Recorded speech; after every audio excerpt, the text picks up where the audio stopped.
people won't die in their 30s. Most people wouldn't see that as an opportunity to break a charity world record. Most people wouldn't put the fun in fundraising, the king in marketing, and the can in cancer. Here's the answers to 10 questions that I was asked in the comment section. So he asked, what symptoms did you have prior to your diagnosis? And the answer is 0. I had 0 symptoms. The way my diagnosis was found out was because I was doing medical research trials for basically just large amounts of money for small amounts to 0 amounts of effort. It was because I don't like doing things that I don't like doing. Sounds very simple, but like every job I've ever had, very few of them have not been enjoyable or fun in their own little way. I did a lot of medical research trials, and one of the trials that I did happened to have an MRI, and they did their MRI in order to test what the drug that they were going to give me. I think it was something related to like testing out schizophrenia or something to do with mental health anyway. MRI, and they said, you've got a benign tumor in there and you need to get that sorted out.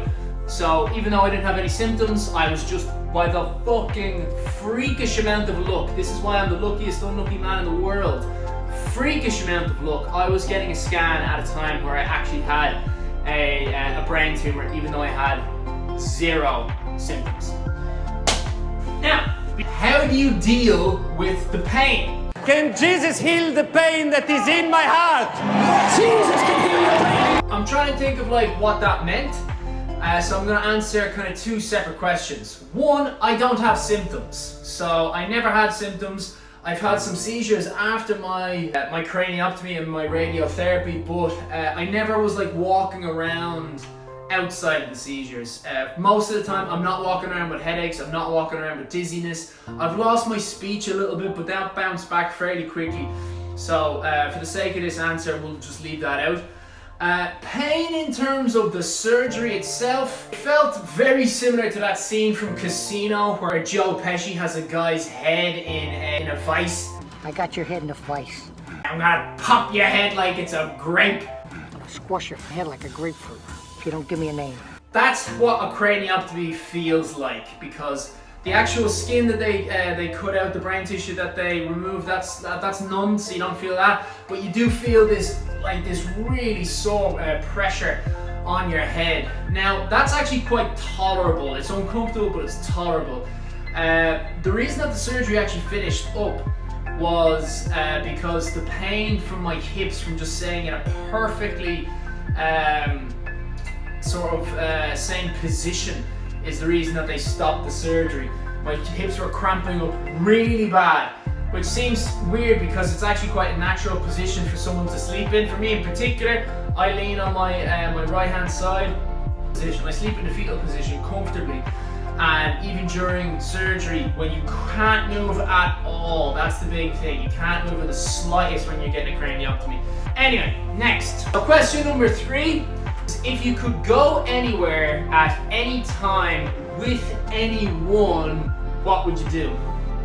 I'll go with the honest answer if I was actually given the question. One of my friends took his own life many moons ago. I'd go back to that situation and just tell him not to do it. These 2 questions happen to be 2 of the questions that were voted to be like number 1. However, the answer is very similar to both of them, so I'm going to I'm going to read out the questions and answer at the same time.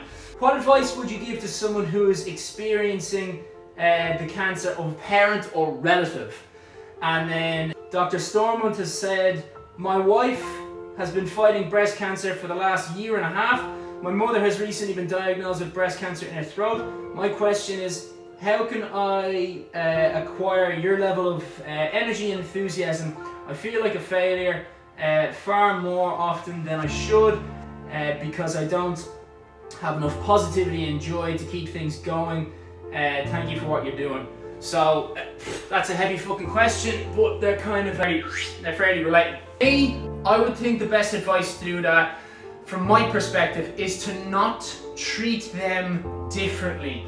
Do not, unless it's necessary, where it's like, you know, oh, I have a compromised immune system, I can't have people over. I have liver cancer, therefore I can't drink alcohol. So, you know, don't bring them out to a restaurant, don't bring them out to a bar. Those are things you cannot avoid during this situation.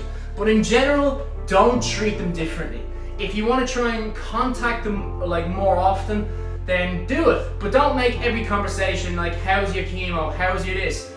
As a cancer patient, I did not want to talk about my fucking cancer every single day. Everyone kept asking me the same fucking questions, and it was really irritating. And I knew that that was gonna happen before I went in for my surgery, before I told anyone about my cancer. It was part of one of the reasons why I didn't tell anyone about my surgery or my condition until a few weeks before I went in for the surgery. Even at that, I do regret it. It was kind of my duty to tell my parents and tell my family and tell my friends, yeah, I'm sick, I'm really fucking sick, and I'm gonna go into a surgery.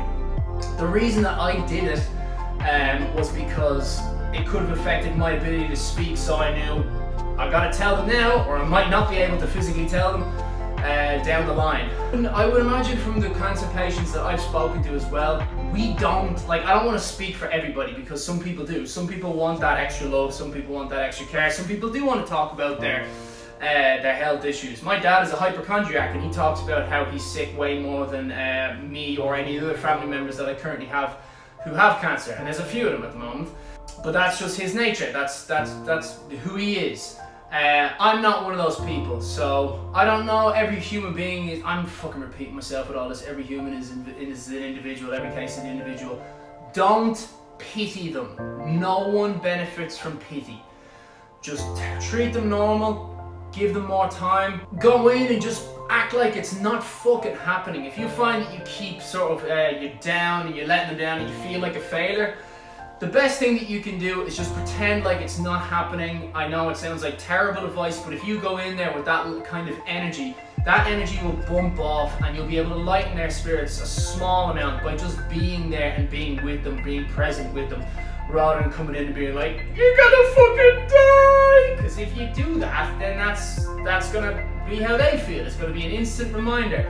If you're gonna take them to see a film, maybe have an idea of what film you're about to see. If you're gonna sit down and watch something on Netflix, you might want to look into what's this about? Is it about someone who's dying of cancer? I don't think the cancer patient that I'm related to is gonna want to watch that. So yeah, that's my advice. How are you so positive about your cancer? And the answer is simple enough.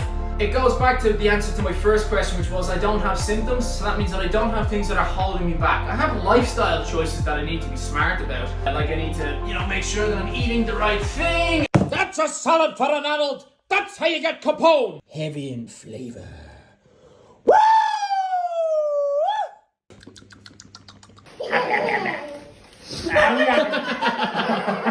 And I'm not drinking too much.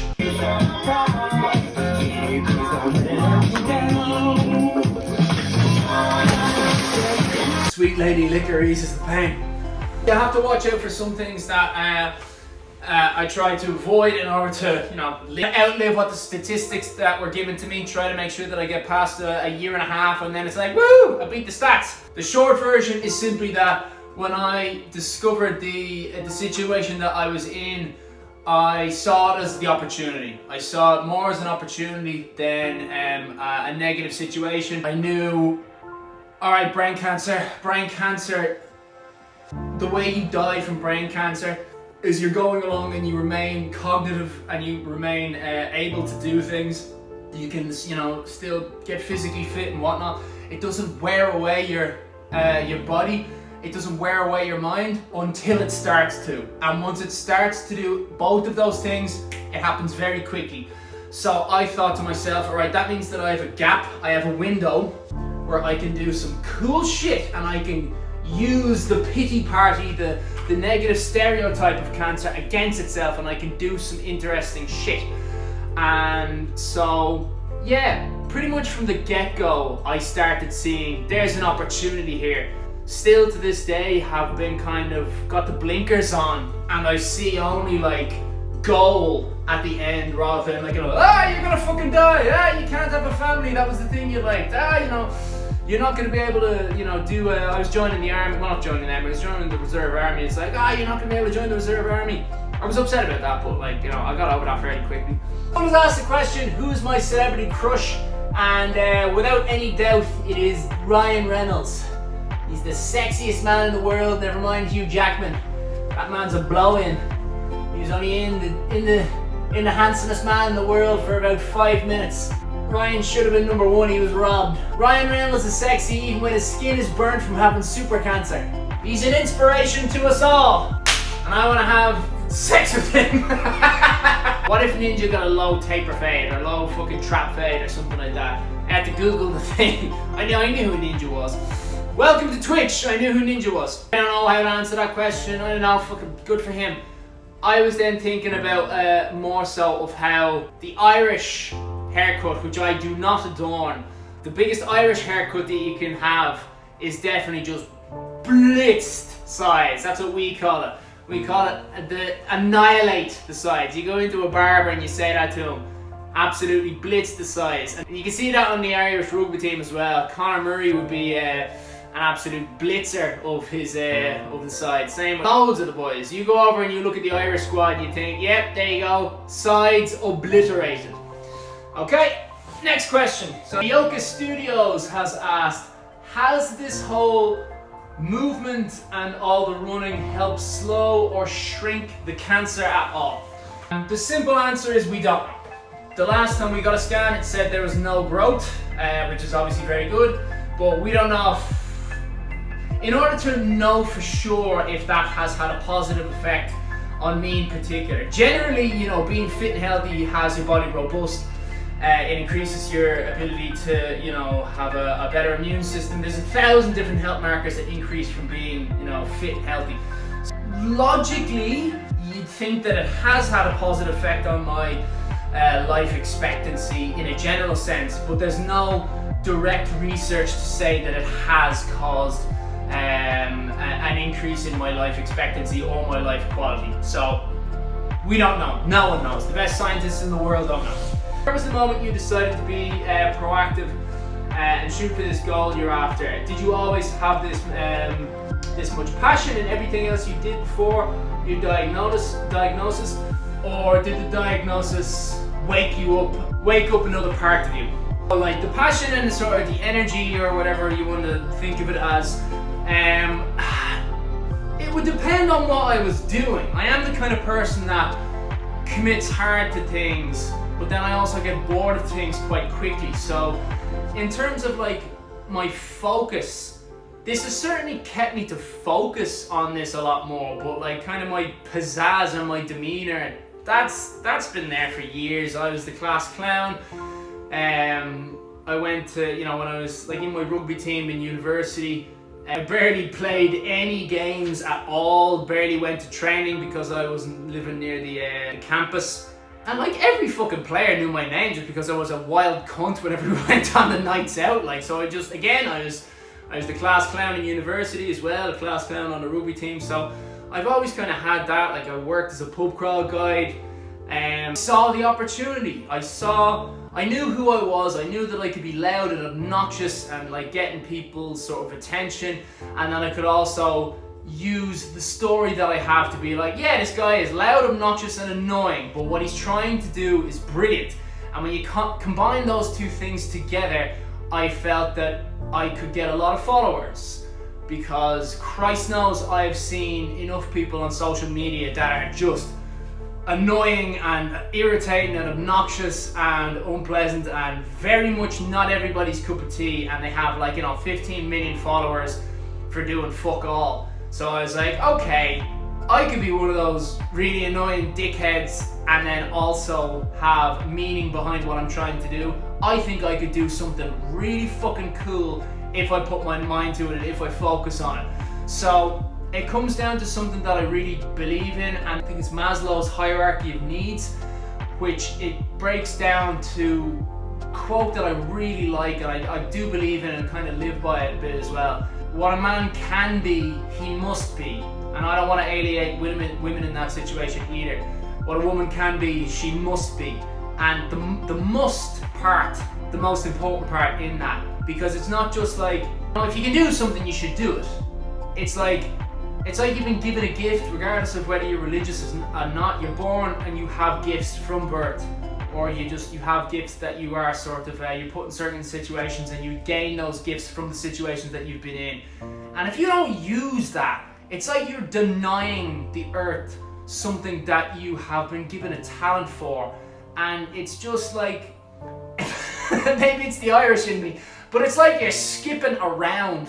You're not paying your round. You're not, the world gave you this and you're not returning it. Whatever you are given in life, I really do believe that you need to give back. Balance. You can't just take something and hold on to it. It's like, that's a shitty way to live. Yeah, I believe that's the last question. Editing this is gonna take fucking ages. I'm not looking forward to it. Yeah, the rest of them are like, how big is your schlong and shit like that. So anyway, there was one more question. This is the final question that I'm going to answer, but I'm going to answer it through a piece of paper sent to me by the doctors, and you can read through it yourself. Haha, fuck you! Take a screenshot of it. It's not going to be something quick that you can just fly through. What is your life expectancy after the latest doctor's review? Alright? So you can read through the medical and the scientific jargon that was written on the pages, but I'm just going to skip to the part where it's more of a sort of a talking point from one of my doctors. Now, before I read it out, because it's a little bit long, I am simply going to say the conclusion is this: the tumor is not showing any growth, and a couple of months ago it showed a shrinkage. So we're in a very good place at the moment. That's the conclusion. You can continue listening on if you want to though. So I'm going to leave that photograph up so you can read it yourselves, but I'll read it out to you because people fucking hate reading. To speak with you from my neuro-oncology clinic this morning. This is in the Royal Marsden Hospital in Sutton. This was your scheduled 3 monthly clinical and radiological review. You have remained well, you continue to be fit and active. You have had no neurological symptoms to report to me today. You are seizure free and off steroids. They're not the steroids that help you out the back garden where I lift my weights, by the way.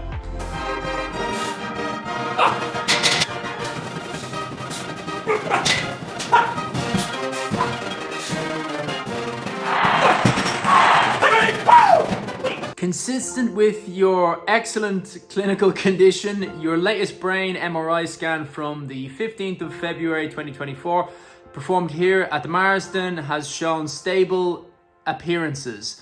Reviewing your scan series over the last 12 months, I can see no significant changes on your scan looking back to 1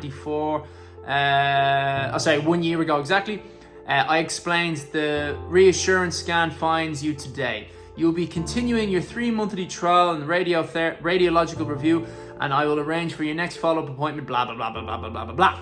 So, in short, in conclusion, that just means that since the last time that I had a scan that my tumor showed a small amount of shrinking, it has not shown growth. So, there's no cure for brain cancer at the moment, but when it's not growing,